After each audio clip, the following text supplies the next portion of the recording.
Amber stepped through the grand revolving doors of the Bristol Hotel in downtown Minneapolis, the hum of elegance wrapping around her like silk.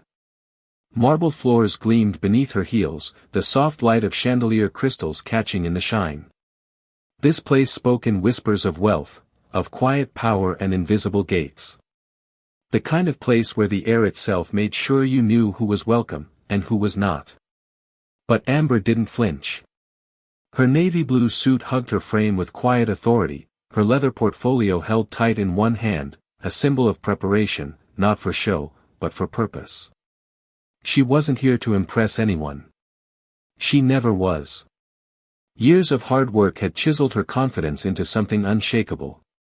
Still, the world had a way of testing her resolve. She approached the front desk.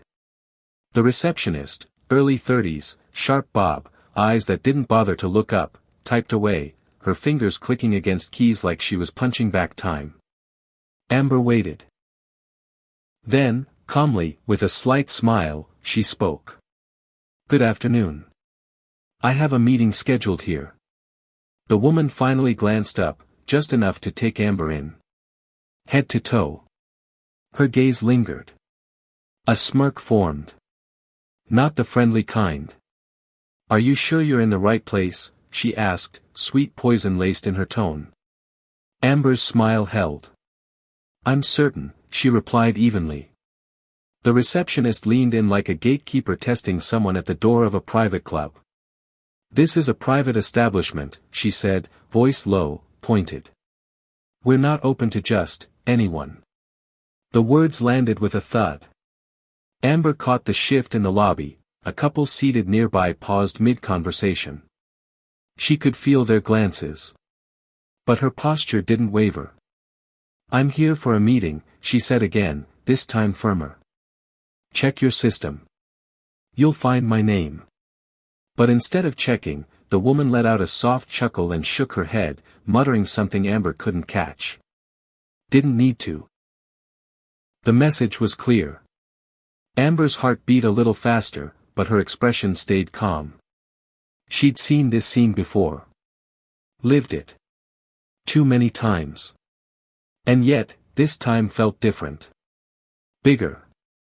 She drew a slow breath and gestured toward the receptionist's screen. "The name is Amber Daniels. Please check." The smirk deepened into something smug. With a sigh loud enough to gather sympathy from no one, the receptionist tapped at her keyboard, her acrylics clicking with disdain. A pause. A shake of the head. "Nope. Nothing for you." Amber stepped a bit closer. Her voice didn't rise, but it cut through the noise. "Check again. Daniels. Amber Daniels." The woman didn't even try to hide her irritation now. "Look," she said sharply, crossing her arms, "this isn't that kind of place. Maybe try somewhere less exclusive." The words stung, not because they were new, but because they were still so familiar. Amber didn't flinch. "Excuse me?" she asked, softly. "You heard me," the receptionist replied without blinking. "We have standards here." Before Amber could respond, a voice from beside the desk slithered in. "Why don't you just ask her to leave?" an older woman whispered, not softly enough. "She's obviously not a guest." That did it. The flush that rose in Amber's face wasn't embarrassment, it was fury. Quiet. Controlled. But deep. She knew that kind of fire. She straightened. "I'm not going anywhere," she said calmly. "I've told you why I'm here. It's your job to assist me." But the receptionist only leaned in, her voice dropping low. "I don't think you understand how things work here," she whispered. "People like you don't just walk in and expect to be taken seriously. Want to continue from there? I can pick up the next beat of tension when the lobby starts watching, and the moment turns from personal to public. A room full of silence. And a voice that refused to shrink. Amber didn't move. The words, "people like you," echoed through her, not as a surprise, but as a confirmation. The kind of thing you always suspect people think, until they finally say it out loud. The lobby suddenly felt smaller. Sharper. A businessman across the room looked up from his tablet. A couple froze mid-laugh, now watching the scene unfold like theater. Amber turned slightly, sensing the shift. This wasn't just about her anymore. The room had chosen sides. Some with glances that said say something. Others with silence that screamed don't cause trouble. But Amber knew better. She adjusted her blazer, just slightly, like a boxer squaring their stance, not to attack, but to stand grounded. Then, in a voice that didn't waver, "I know exactly how things work," she said. "And I'm not here to be dismissed." The receptionist blinked, taken aback, not used to pushback, especially not this kind. But before she could fire back, a man in a dark gray suit stepped out from the elevator bank behind them. Early 50s, crisp tie, purposeful stride. "Amber Daniels," he called, looking around. Amber turned. "Yes," she said. His face lit up with recognition. "Perfect. I'm so sorry for the delay, we've been looking forward to this meeting all week." He strode forward, hand extended, all warmth and sincerity. And in that instant, the receptionist froze. You could feel her stomach drop. Amber reached out and shook his hand with poise. "Likewise. I was just letting your team here know I'd arrived." The man glanced at the desk, then back at Amber. The energy shifted. Fast. "Oh," he said, looking between them. "Was there a mix-up?" Amber paused. She could have let it slide. Could have spared the woman behind the desk. But she didn't. "No mix-up," she said. "Just, assumptions." The receptionist opened her mouth, maybe to apologize, maybe to explain, but the moment passed. The man caught on. His expression sobered. "I see." He turned to the woman behind the desk. "We'll talk later," he said quietly. Then, to Amber, "Let me show you to the conference room."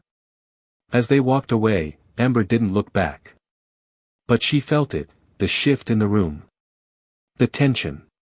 The awareness. It wasn't just about a front desk anymore.